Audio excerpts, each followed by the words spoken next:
And we should have our audio going. If you want to start the video, Claire.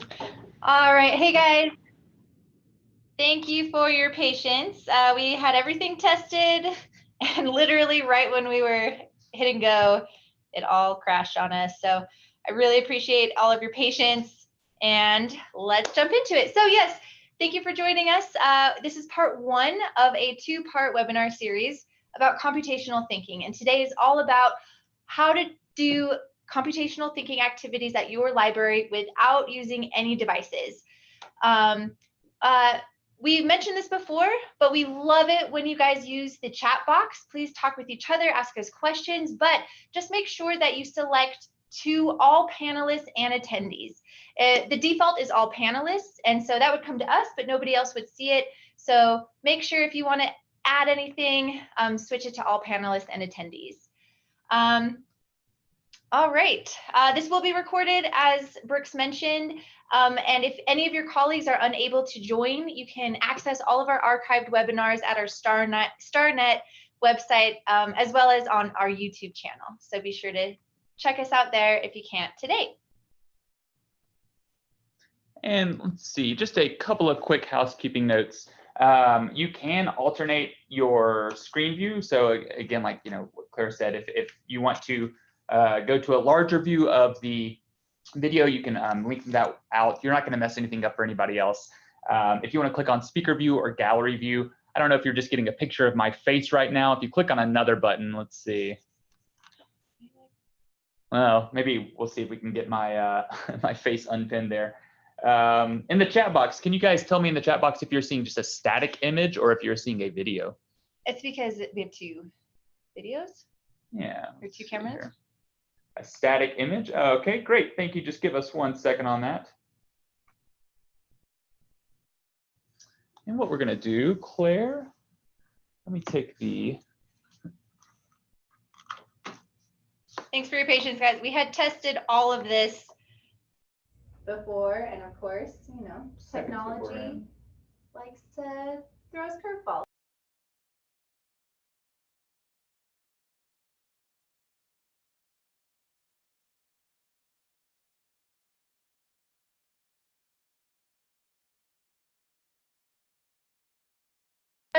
Facilitating this webinar today. My name is Claire Ratcliffe. I've been with the Space Science Institute since February, and my main role here has been to go through CT activities that are space related and unspace related and develop these activities specifically for use in the library setting. Oh, yes. So I will introduce myself. You've probably seen me on a webinar before. My name is Brooks Mitchell. I'm an education coordinator here as well on the professional development side of things. Again, we're just really excited to kind of kick off the 2019-2020 webinar series with you all. And at any point in the next, few months, if you have any questions for us, or if you want any just to chat about some of your programming or some STEM resources, hey Daniel, then that would, please feel free to reach out to us at any time. We are here for you. We are here to support you all as you try to do, or as you do STEM in libraries. And we'll introduce our other colleague over here. Hi, I'm Beatrice. Beatrice just joined our team not too long ago, and she's helping us out with our wonderful STEM activity clearinghouse, and just kind of learning the ropes and getting to know the library world as well. Hi everyone, I'm Ty Hutchinson. I work at Girls Who Code. I manage community partnerships at Girls Who Code, and one of the things we look to do is we're looking to close the gender gap in technology, and today I'll talk about some of the ways that you can do that with our free and flexible curriculum. Thank you, it's such a pleasure to meet you all. Can't wait to chat more. Awesome, thank you, Ty. All right, so what we're going to do today after this welcome, Brooks is going to show you how to navigate through our online clearinghouse. This is a free resource with over 300 activities that are hands-on STEM activities curated for the library setting. It's an incredible resource. So if you haven't checked this out already, he's going to walk you through how to do that. Then we're going to dive into this whole concept. What is computational thinking? I'm sure you've heard it before. It's become a really big buzzword in education right now. And a lot of times, I don't know, it can sound intimidating, but we're going to really get into the nitty-gritty of what it is how it benefits our patrons, and how it can really improve our critical thinking skills. After that, we're going to jump into a few hands-on activities. We'll have 2 really focusing on binary code and how to bring that into a fun and creative STEAM type of way in your library setting. We'll be talking about a computational thinking concept called Anomaly Detection through another really fun, silly game called Something is Different About You. So it's a lot of fun, but it's developing these skills that can help our patrons as they progress through school and then maybe someday enter the workforce. And finally, we will have a couple of coding activities, but they're off the computer, so lots of fun. And we'll close it out with Ty talking about their really great resources over at Girls Who Code. Awesome. Yeah, so I'll go ahead and show a little bit of the clearinghouse. I'll just say, Claire, like when we first started doing computational thinking, I, like so many other people, thought, oh, coding, you know, binary language, and you gotta learn Python and HTML and all this stuff. I'm showing my age here. But I've come to find out like computational thinking is so much more than that. So I think, you know, this will be really a good opportunity to really hear like kind of how we're already doing it in our daily lives. And yeah, it's gonna be awesome. So let me show you, share the STEM activity clearinghouse with you all. I know a lot of you know it, and we do this with most of our webinars. But I just, for those of you that haven't used it, I'm a little bit biased, but I think it's one of the best resources for programming librarians out there. So a few years ago, before the clearinghouse came about, I think our team realized that maybe librarians were struggling a little bit to find good, reputable, vetted resources that they could do for the library's programming. So, you know, maybe just doing a Google search or going to Pinterest or something like that, and you weren't sure if the science was good or if this activity was really meant for a library instead of a classroom or a museum.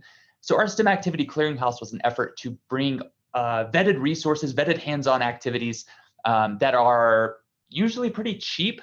We have some higher tech activities on here, but we want it to be accessible for librarians. So pretty cheap, not like rocket science level, things that a librarian could facilitate and feel really comfortable learning with their patrons.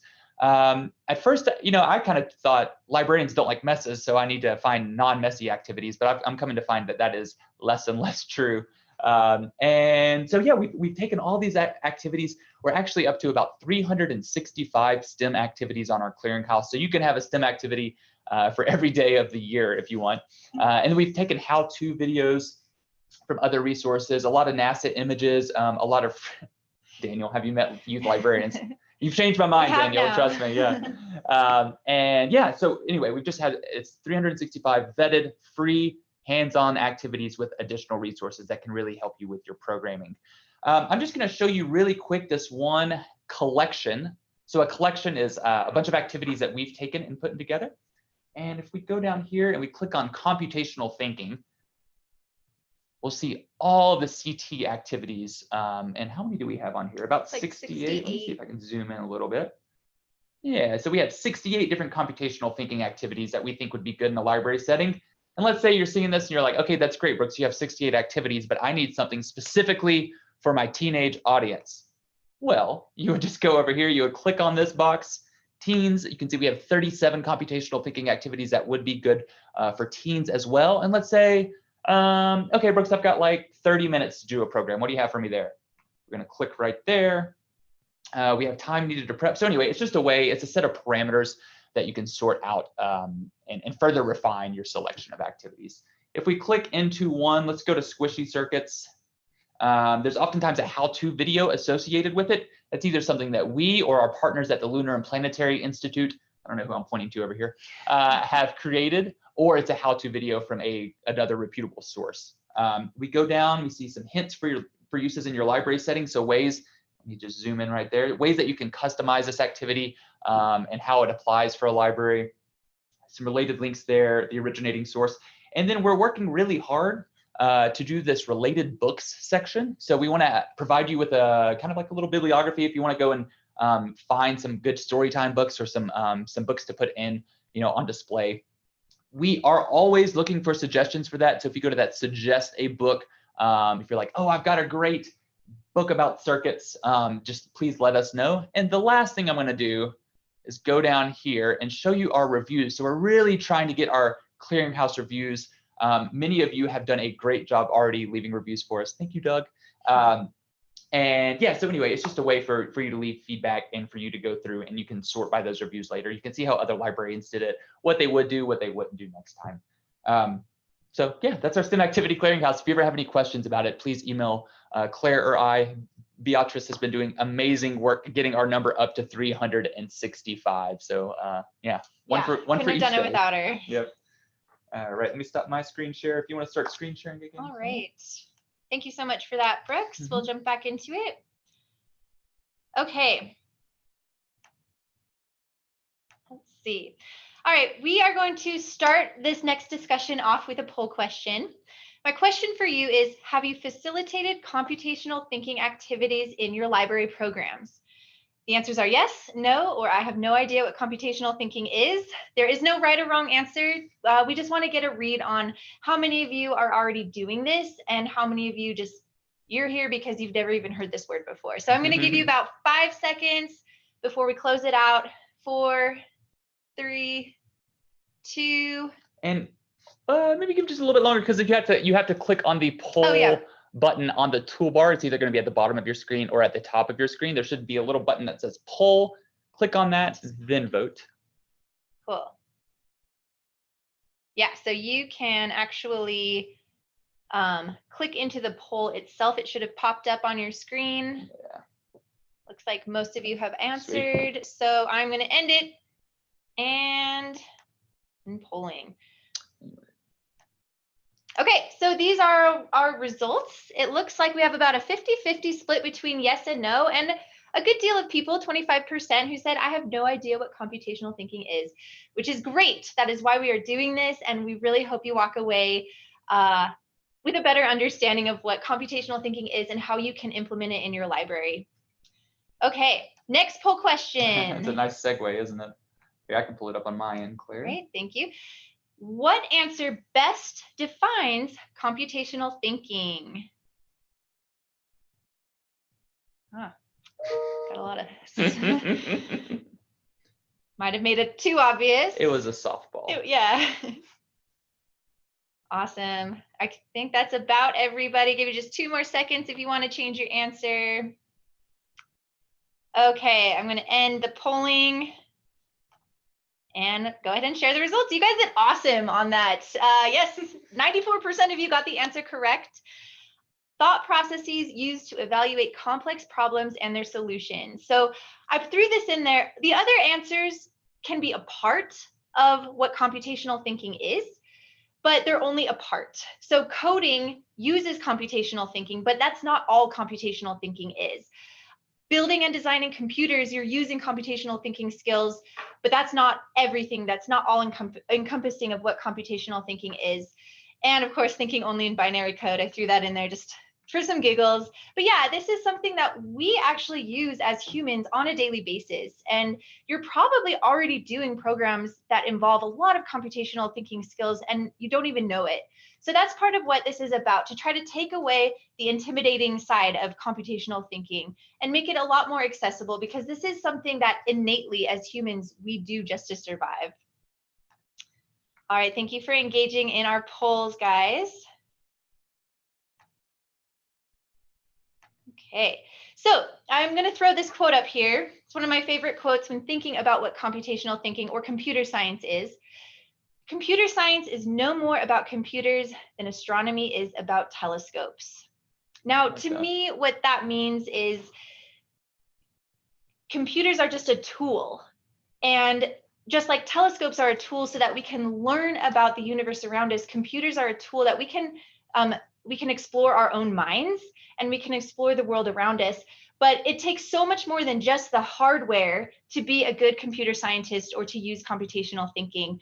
If we think back to even before NASA was NASA and we were NACA, we didn't have computers. And computer science as a discipline even started before computers were invented. And we actually called humans computers. People solving math problems, critically thinking about problems, and creatively coming to solutions, those were our computers. So I really want you to try to separate computational thinking from actual learning to code and knowing Python languages, because it is so much more than that. And if you help your patrons develop computational thinking skills before they even touch a computer, they will be so much better at using this tool to engage in computer science. This is a definition that was created from ALA's Libraries Ready to Code. I'm going to read this to you, and then we're going to dig into it a little bit. So computational thinking, or we'll refer to it frequently as CT, refers to the thought processes used to formulate problems and their solutions. These include breaking down problems into smaller parts, looking for patterns, identifying principles that generate these patterns, and developing instructions that the computers, both machines and people, can understand. It is an approach to critical thinking that can be used to solve problems across all disciplines. So this is something that we use in biology when we're modeling population dynamics. This is something we do with our preschoolers when we're teaching them about shapes and patterns. This is something that we do the day we're born, when we're looking around us and our brain is automatically recognizing patterns.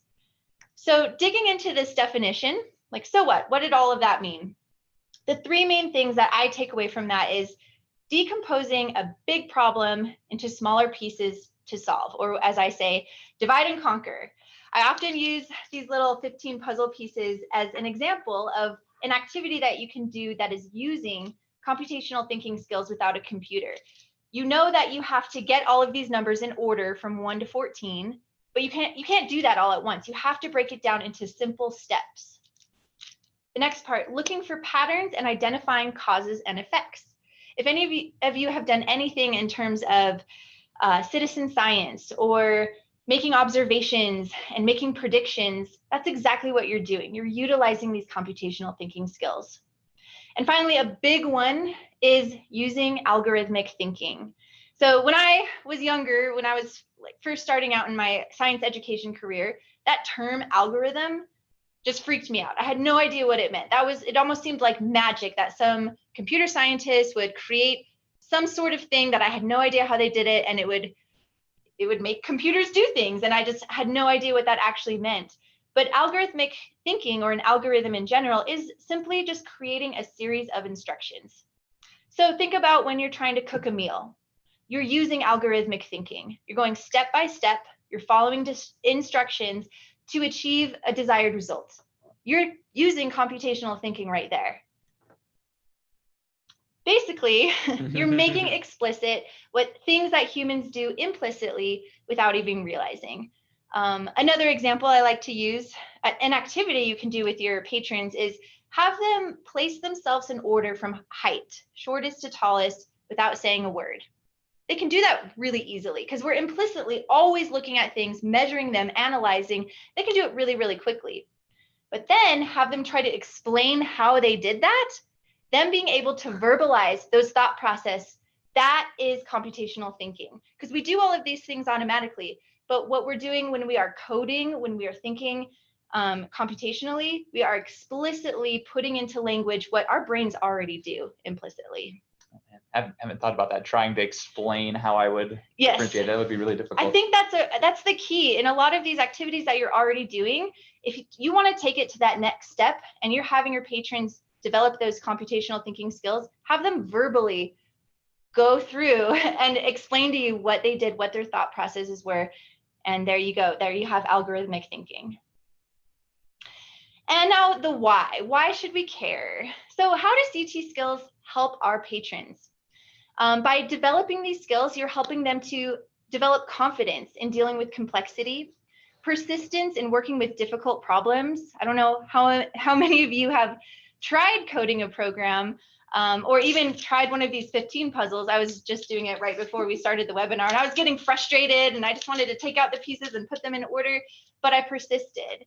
So it gives you that patience to persist with difficult problems.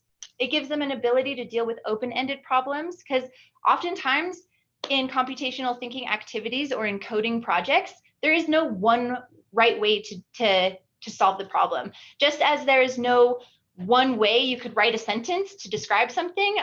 You know, if I were to describe in orange, I would probably use different words than Brooks would, just because we're two different people, but we would still achieve the same result. Color of my hair, that's what I would go with.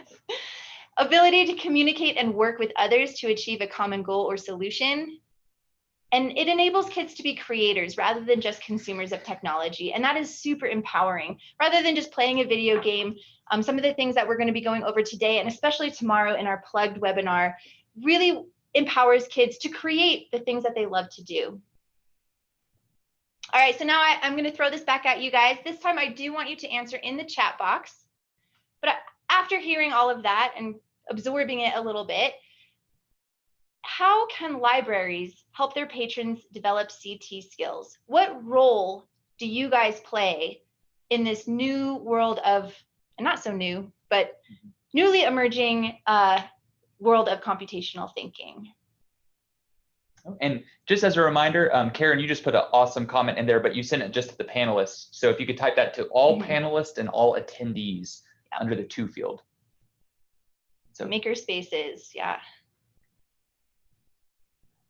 Ooh, get some good answers. Awesome. Yes, providing the space, providing the materials. There's a lot. Definitely. These kids are learning these skills in schools, but we all know that in the informal education world, without the pressure of grades and the structure of in-class learning, having a space like a library could be a safe place for kids to try things. Because the other thing about computational thinking is oftentimes it gets frustrating. If you're trying to code, even just your friend, you'll see this, I'm going to code Beatrice to go through a maze. Oftentimes the first time they won't get it right. And in school that can be very scary, but having a safe place where you can try and you can fail and try again and just say, keep debugging your codes or whatever, that's super important just to not scare patrons away.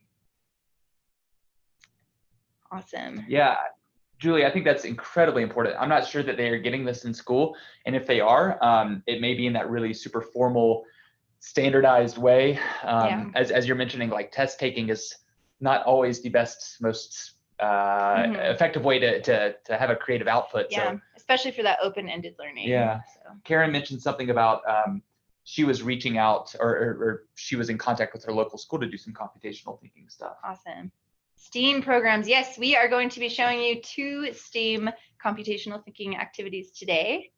There is, I feel like with this kind of subject matter, libraries can really work with local schools and, more formal education. They can be that kind of auxiliary, like informal educational or learning experience for their patrons. Yeah. Musical instruction. That is a really interesting point. There is your standard, reading music and developing new melodies and all of that definitely fits in with that step-by-step algorithmic thinking. There's also a lot of fun and accessible coding, especially I'm thinking of Scratch right now, and we'll get into that tomorrow, but Scratch has a thing where you can actually code your different keyboards to have different sounds, and that really helps to draw in the kids that maybe when they first hear computer science are like, that's not for me, but music, that can sort of be a gateway to bringing them into learning coding and other computational thinking skills. Awesome. Cool. Well, keep them coming. You guys have all kinds of great, oh yes, and it is mathematical, very mathematical. Absolutely. Knitting equals coding. Yeah, I always think knitting and I think sewing too. It's a great CT or a great, like you're modeling things, you're kind of creating patterns, you're, what's the word, maybe extrapolating? No, creating a model and then reproducing it. So, yeah, following the pattern. Absolutely. Yeah. Cool. So keep them coming. I'm going to move on, but just please feel free to keep adding. Yeah, Claudia, that's discussing with each other. That's a great point, Claudia. Okay, I want to put in a quick plug here. All of the activities that we're doing today and the things that we're talking about, you can do if you choose to be part of CS Ed Week. So Computer Science Ed Week is actually an international program. You can see in this map here over 200,000 registered events across the whole world. This takes place December 19th through the 15th. I know here in Boulder, we're going to be participating with the Boulder Public Library in their CS Ed Week, but it's basically a week dedicated to inspiring K through 12 students to take an interest in computer science. And I just recently learned why we hold it that week. Originally, I was like, why do they have it the last week of the winter semester? You know, kids have finals and all this stuff. It's actually held in recognition of the birthday of Admiral Grace Marie Hopper. Sorry, I want to get her name right. This is a very intelligent person. She was born December 9th, 1906. Before she joined the Navy, she actually got her PhD in mathematics at Yale. And she was one of the pioneers of computer programming and computer science in general. She popularized the idea of machine-independent programming languages, aka code. And yeah, just it was an inspiration to computer scientists since the mid-1900s. Over her life, she earned more than 40 honorary degrees from universities around the world. And she also earned, she was awarded the National Medal of Technology in 1991. So just another incredible role model. And I think of Girls Who Code, you know, coming in and really showing our girls like, yes, you can do this. You can be a computer scientist. We've been doing it forever. So just such a great role model. And I really encourage you all to check out CS Ed Week. Go to csedweek.org if you want to register your library as having an official event. Can I just say, if I ever have a Wikipedia page about me, I hope my picture is as awesome as hers is. Yeah. She looks serious. She looks incredible. Yeah. Okay, so we're going to jump into our activities. We have 2 activities that have to do with binary code. Now we are going to switch camera views really quickly so that you can get an up-close view of how to create these 2 activities. So give us 1 moment to switch our film. And you're good, actually. Oh, right. Yeah, we don't have to do that. No. I think with all the tech problems, it actually worked out a little bit smoother. Yeah. Okay, so the first one is the binary bead bracelet or necklace. Let's talk about binary for a moment. So computers, when they're talking to each other, they talk in a very different way than humans talk to each other. I can look at Brooks and just give him a smirk, and I can communicate through body language, through very non-specific wording, but with computers, you have to be very, very, very explicit in how you are dictating what you're saying. One of the ways, too, that we gather information from the universe is by transmitting data in a binary type of code. So those are codes in absolutes. They're often zeros and ones. They can be represented blacks and whites, yes, no, but these binary terms then have a representation of an image. So we're actually collecting a bunch of zeros and ones when we are taking photos out in space, and then our computers are able to assemble those according to their codes. So this is a way to demonstrate that. So Beatrice already started this bracelet for me by writing her name. So she took the purples are the blacks and the blues are the whites, and you go through with each letter. So she already has B-E-A-T-R-I, and I'm going to finish it off with a C-E really quickly.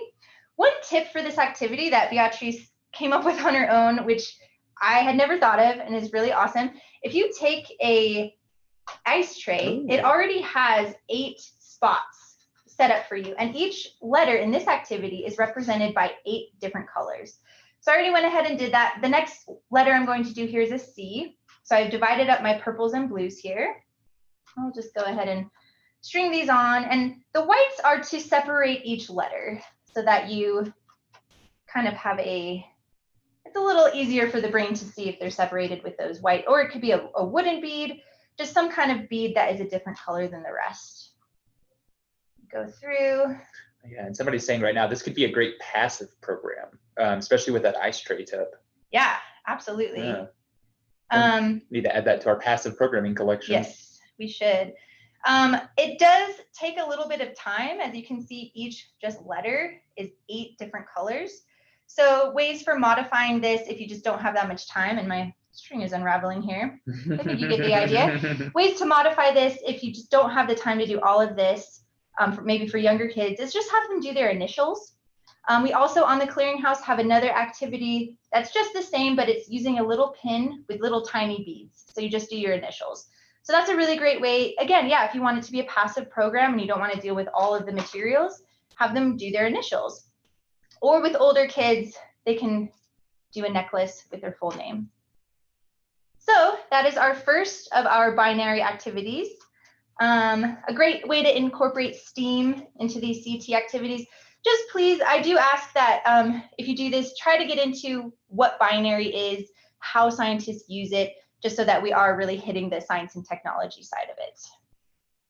Okay. Let me see, we have a tip here. You can stack the ice trays and get like 3 in a gallon Ziploc to keep beads from going everywhere. Oh, that's a good idea. Sweet. Yeah. Yeah, we need to add these to our helpful hints for libraries. Awesome. All right, we're going to move on to the next one. If you could just move the slides. Sorry. Oh, yeah. We're going to keep the Elmo cam. All right, let me go back.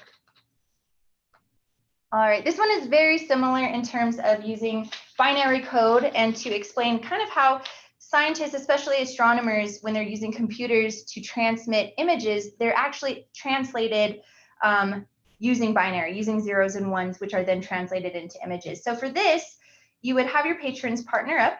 One person would be the transmitter and one person would be the receiver. Make sure that they coordinate with each other how big they want their image to be. And you can use regular graph paper. You can have your patrons draw the graph paper. I just made this using a word and using the table template. So very easy to make your graph paper. So the transmitter will draw an image, and I'm going to have Brooks be my receiver. Oh, okay. So I'm going to give him a blank one. All right. So I've drawn my image here, and now I'm going to read it to him. I'm going to transmit my image through, through air, so we can see if he gets it correctly. So a blank space is going to be represented as a 0, and a filled in space is going to be represented as a 1. Okay. Now, Brooks, I'm going to start at the top row, and I'm going to read left to right. Okay. I'm going to read it to him. I'm going to see if he can translate my image. All right. 0, 0, 1. Next row. 0, 1, 0. Third row is 1, 0, 0. Okay, he's still shading it. Make it look good. It's a STEAM project. All right. As soon as he is satisfied with his artistry, let's see if it matches up. And he did a great job listening. Obviously, I kept mine really simple for the purposes of time, but kids can get really excited about this, draw smiley faces, zigzag designs. They can really take it and run with it as they want to make it very artistic. So those are our 2 binary activities that incorporate a little bit of art for you guys. Awesome. And so I want to go back to the binary bead craft. Somebody had a question. Are those letters based on actual binary code? And Zach Van, I don't see your last name, Zach, but Zach came in and said it is binary. It's specifically for the capital letters. And I guess this ASC2, is that the kind of coding language that it is? I'm showing my ignorance here. While we're waiting for Zach to respond, we'll move on to the next one. But yeah, so that is actual binary coding. Mm-hmm. So it is, some real life examples there of actual binary. Yeah, and all of these activities are going to be included in our link bank that will drop occasionally for you. And the lesson plan goes into that, exactly what language this is using. And it has an extension for how to make them lowercase letters as well. So check out the activity write-up for more information. Awesome, thank you all. The American Standard Code for Information Interchange. Okay, gotcha. Okay. All right, we're going to switch cameras back over to the studio view here.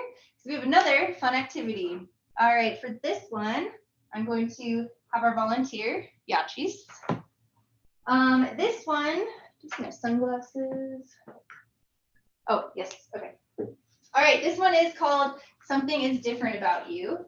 And it highlights something that computer scientists and actually humans on a daily basis use, something called anomaly detection. So an anomaly is something that is different from the rest. And our brains automatically tend to be gravitated towards that. And oftentimes when there is something different from the rest, it's telling us something, it's a clue. So I'll get into a little bit about how astronomers have used this in the past, but let's just show them the game.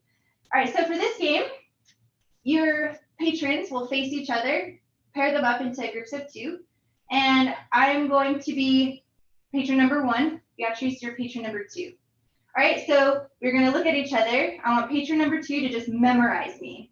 So I'm going to give her 5 seconds to memorize me, all of my base, everything that I'm wearing, and then in 3, 2, 1, we're going to turn away from each other. Now I'm going to change something about my appearance, and she has to try to figure out what that is. And I gave it away because I couldn't find it. Okay, now let's turn around and face each other in 3, 2, 1. Your hair? Not my hair. The sunglasses. My sunglasses. Yeah, so this one you can get really goofy, bring a bunch of props, have some hats, have some scarves, or for your older, more observant patrons, try to be a little more subtle. So we're going to play one more round of this. We're going to switch roles. I'm going to try to figure out what Beatrice changes about herself. Maybe make it a little more subtle. Okay. All right, so let's turn. Oh, yeah. Okay, memorize. The hardest part is not laughing when you're staring at each other. And I'm like notoriously bad at this game, so I really am going to focus. Okay, I think I'm ready. All right. Okay. Let me know when you're ready. Okay, ready. Okay. Oh, you put your hair in a ponytail. Whew. I actually was really afraid. You've done this before in front of people, and I didn't get it. Yeah. So thank you. Awesome. Thank you so much.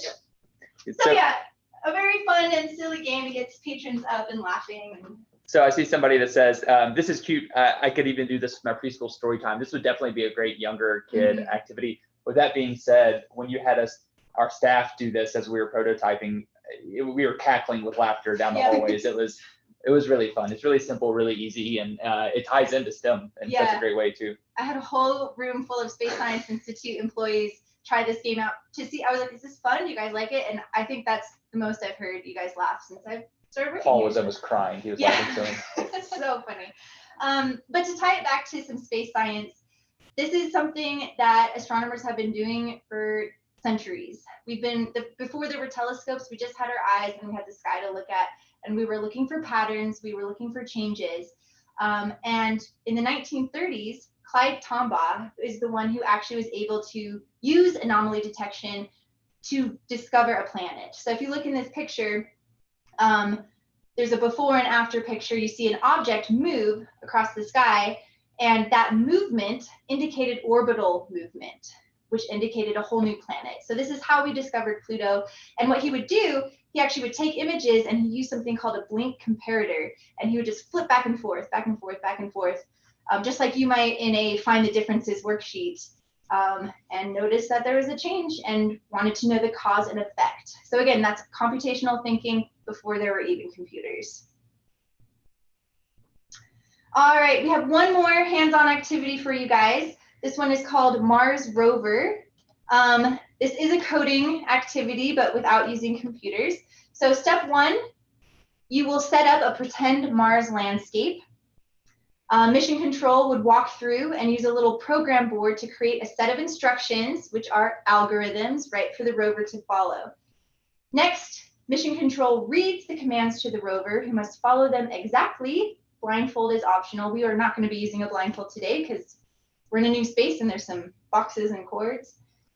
And finally, after going through the landscape, talk about what was hard or easy. What would you do differently next time? What would you maybe debug? Maybe if your rover doesn't make it all the way through, you need to go back and fix your code. So we are going to demonstrate this very quickly with Beatrice again, my rover. And let's see, bear with me for a moment. I'm going to just change the camera view so you can see our... I'll stop it for now. Oh, and then whenever you're ready, I'll start it back. All right, go ahead and give that a try. Yeah, perfect. Okay, so here's my little obstacle course. And the materials for this, you can make it as complex or as simple as you want. I have used a magnetic whiteboard with little magnetic arrows, just to add a little bit of fun rather than just drawing.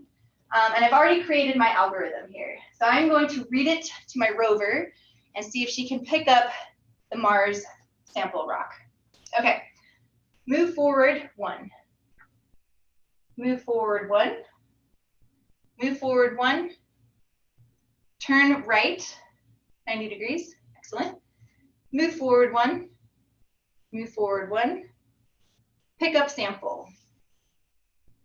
Okay, turn right 1. 45, yeah, perfect. Turn right 45 degrees. Move forward 1. Move forward 1. Rotate left. Move forward 1. Move forward 1.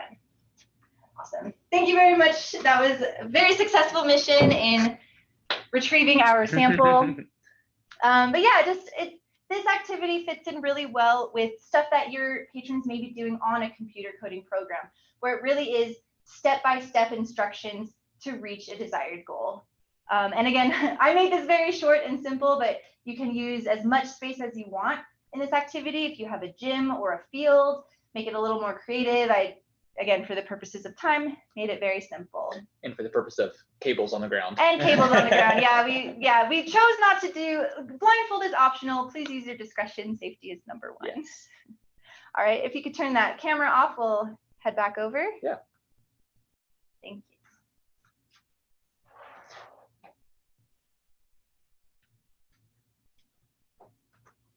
And so for if you notice all the cables on the ground, all the boxes in the background, I don't know if we mentioned this, we literally moved offices on last week. So this is our first webinar in our new office space. So we apologize for the mess, but yeah, thanks for bearing with us. Yep. All right, we are now going to turn it over to our guest presenter, Ty. Thank you for watching all of those activities. And if you have questions, just keep them coming, but we're going to turn it over to Ty. Yeah. So Thank you so much. I'm super excited to get to chat with everyone and share some really great things about Girls Who Code. So I'm going to go ahead and share my screen with you. And then, Ty, if you want to, I did stop your video earlier, so if you want to start your video, you're welcome. Oh, sure. All right, let me just see if I can minimize that. No, just kidding. Where am I? Come on. It's not letting me do it right now. Okay. Yeah, but that's okay. No worries. Mm-hmm. Awesome. Well, thank you so much again for inviting Girls Who Code to chat with your network today.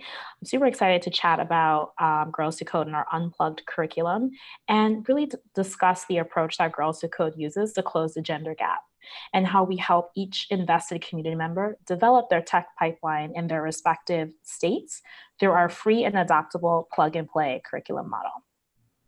So today we'll talk about why gender equity.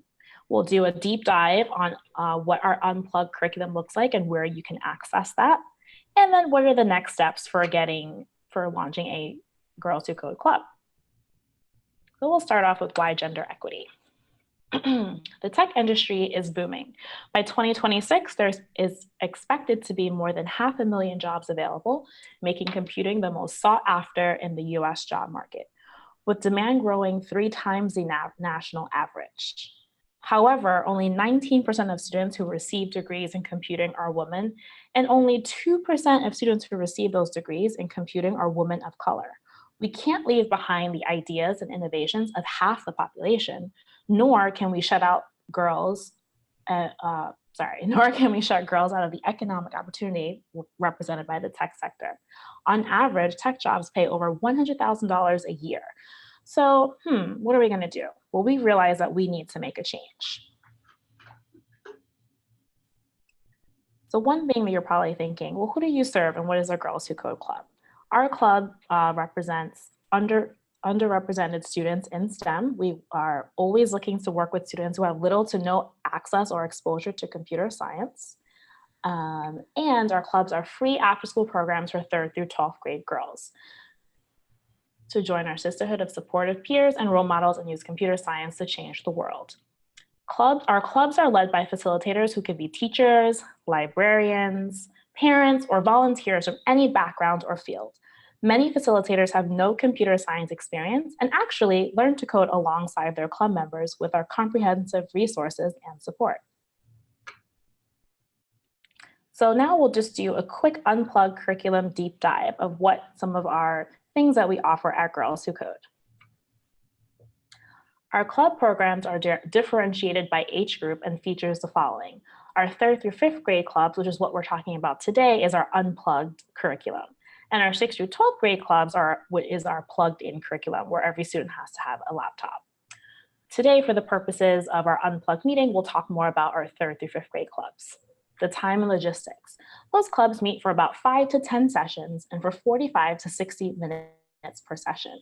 Each club will have access to $300 to use for a variety of things, for supplies, robotic parts, Spiros, anything that you really need to get your students engaged and getting them to come to the club on a continuous basis.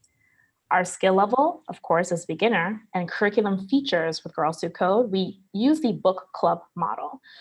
We'll show you on the next slide, but we work with 2 different types of book. Our Learn to Code and Change the World book, which is our non-fiction book. And then we actually will be releasing our fiction book this spring. We also offer online or unplugged options for those clubs that have the ability to actually be online. Here you can see these are Girls Who Code books. These are the 2 books that I was referring to before. Books are available for purchase, and you can use your $300 stipend to actually purchase those books. And starting in the spring, we will have our fiction curriculum available for the Friendship Code. Our focus in 3rd through 5th grade clubs is for bravery and resilience. Teaching girls to be brave and resilient early in their lives has the potential for enormous impact on how they approach challenges and whether they stick with coding in the years to come. 3rd through 5th grade clubs can introduce computer science to girls in a fun and creative way at the exact moment when their interest is high. So here is just a breakdown of our 3rd through 5th grade club lesson plans. Clubs meeting consists of sisterhood activities, reading reflection on concept from our book, our Girls Who Code challenge, and a closeout and stand-up, very similar to our older model for our 6th through 12th grade students. Students have the ability to develop confidence, bravery, and we focus on girls first leadership. If you look here, you can see that this is the breakdown for our clubs that are 45 minutes. So you have the first 5 minutes can be something called Build Sisterhood, make time for a quick activity that breaks the ice at the beginning of the meeting, and you'd be able to see the sisterhood activities section for ideas. Then you would be able to read and reflect. No fear, if you're unable to purchase the books and you would like to use your funds for other items for your club, that's totally doable as well. Our discussion guides are actually built into our online platform. So you can actually download that and create kind of like resource packets for your students. And the Girls Who Code challenge. Complete one of the suggested activities that connects the passage that you read and challenge your girls to be brave, bold, and creative. If you're trying an online challenge or using HQ with your students, and we'll talk more about that in the upcoming slides, you can read the logistics sections for more information. If you have an hour or more, of course, that timeline would be a little bit different and a little bit more parsed out. So you're probably wondering, where can I get the curriculum and does it cost anything? Answer is no, it doesn't cost you anything at all. There are no hidden fees, not necessary for you to download any licensing products or any software at all to use our curriculum. Our 3rd through 5th grade curriculum focus is again completely unplugged and completely offline. And if you would like to do online activities, you can do so. This is just giving you a snapshot of our 3rd through 5th grade club HQ platform. Here you would see when the facilitator would log in, you would see your club's name and address.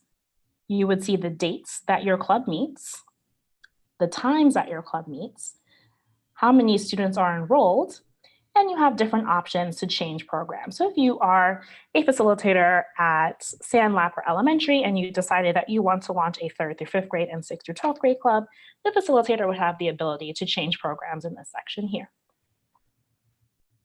You might also be wondering, well, how will I know how to actually use the curriculum, and maybe I'm not good at computer science? We have a facilitator toolkit. So you will be able to sign up for a live launch with your club success specialist who will help prepare you to launch your clubs, and we'll see your club success from the beginning of club inception to the end and during your culminating project. On the left panel here, you will see facilitator toolkit, launching your club webinar, planning your club checklist, sisterhood activities, and all of the principal curriculum that is needed.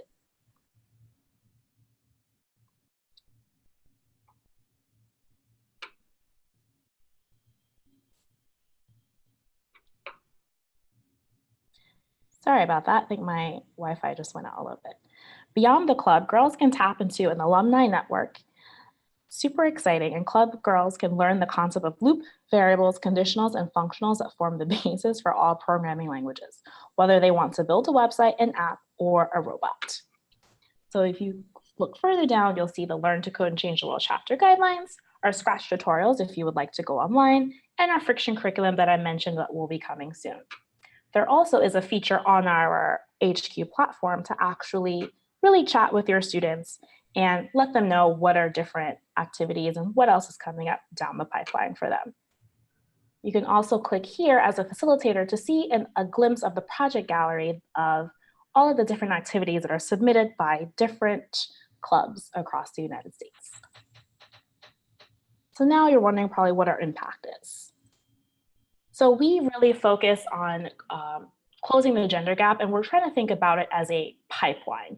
So we have our 3rd through 5th grade clubs, which are unplugged, our 6th through 12th grade clubs, our college groups, and alumni program. We've launched over 6,500 clubs in the 2018-2019 year, and we've served over 185,000 girls to date. Super exciting things. 50% of our students are from historically underrepresented groups, and our students major in computer science related field at 15 to 16 times the national average. So just for some context, Girls Who Code has been around for about 7 years. We're actually entering our 8th year this fall, so super exciting. So you're probably wondering, okay, how does Girls Who Code do that? So we rely on collaboration with community partners who are interested in launching multiple clubs. So that can be a state and local leader, school district, community organization, library network, colleges, and universities. We even are looking for our librarians to really get ready and uplift themselves to actually teach these students how to code, and we try our best to make it as easy as possible to do so. But we really rely very heavily on our community partners because they're invested in the community and know exactly where there is a need and reach for students in STEM.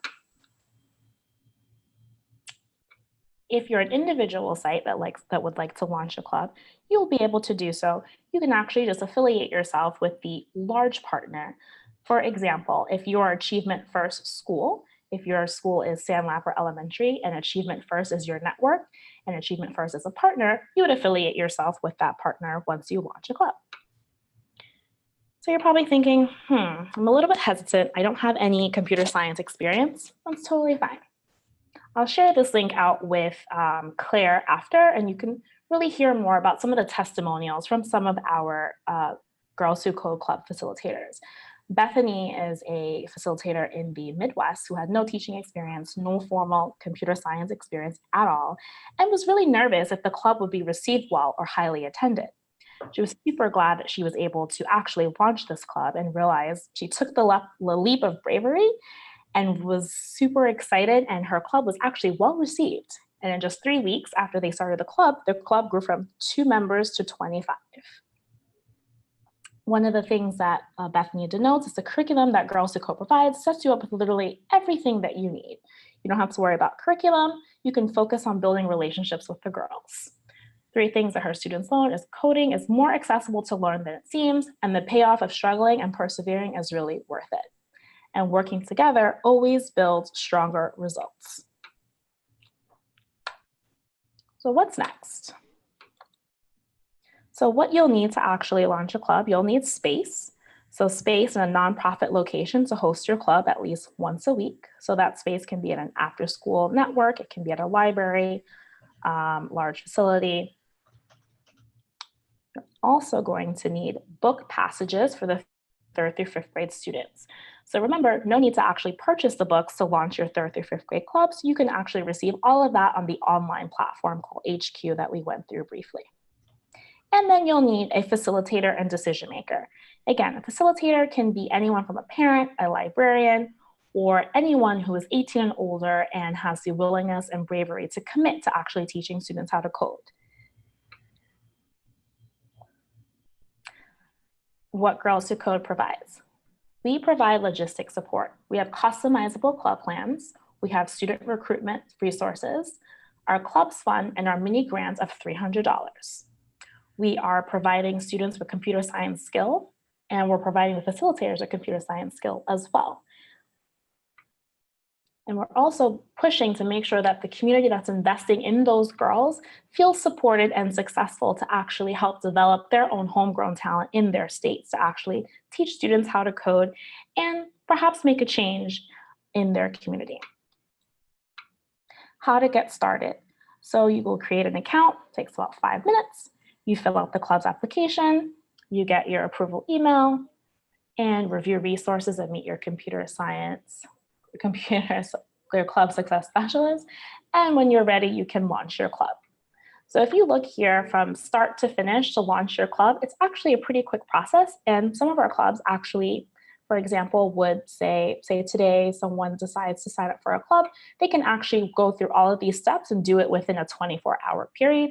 We just give you we just put in some lag time just in case you're kind of thinking about it or wondering, or as we know, technology does have our hiccups sometimes, so it may take you a little bit of time, but it's a pretty quick process.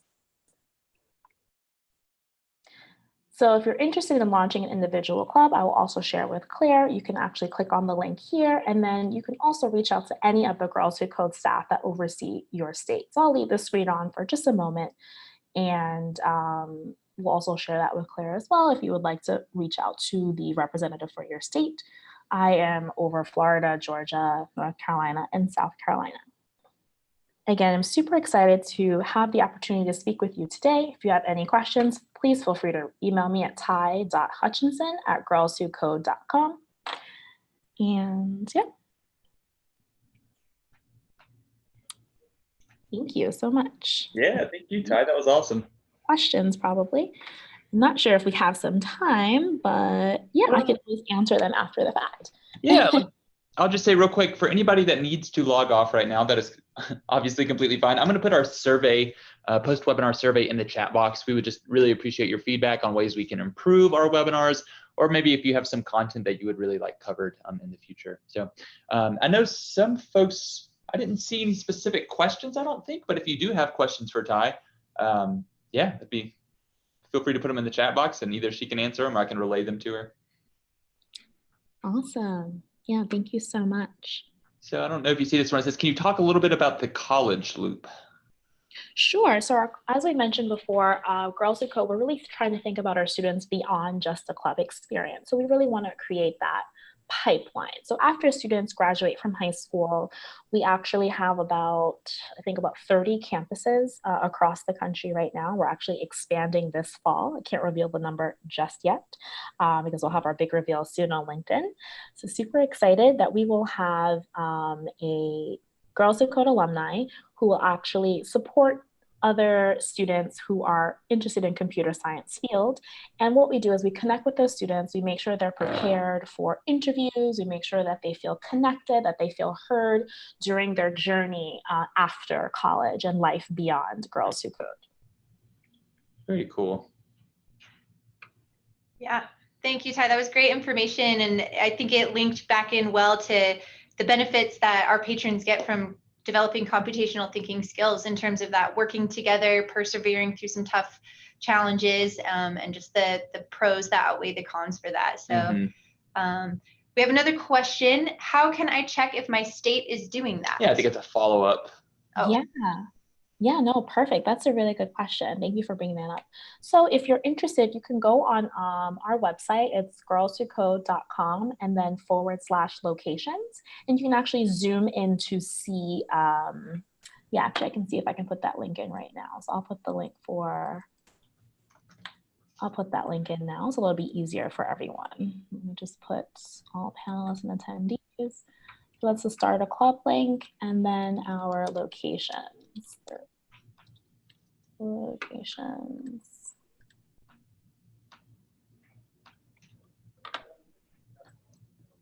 Yeah, and once you click on that link for the locations, you'll actually be able to zoom in and see where it is offered. If you have more specific questions that you would like to ask, again, please feel free to email me at ty@girlswhocode.com on my alias.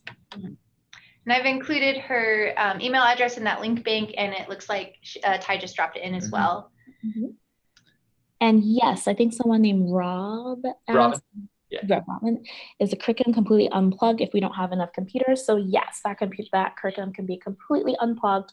You can use the discussion guides, you can use the club funds to actually buy books if you'd like to do so, but there's no need to actually go online and do Scratch. You can actually participate and do quite a few activities, some of the activities that I believe Brooks and Beatrice, and Claire demonstrated today. So they had the Passion for Pixels, a binary activity. We have the peanut butter and jelly effect, where we really have students think really clearly about what computational thinking is and making them understand like what are all the steps that are necessary to actually create a code from beginning to end. That's always a classic one, you give verbal instructions to make a peanut butter and jelly sandwich. Yeah, it's the best.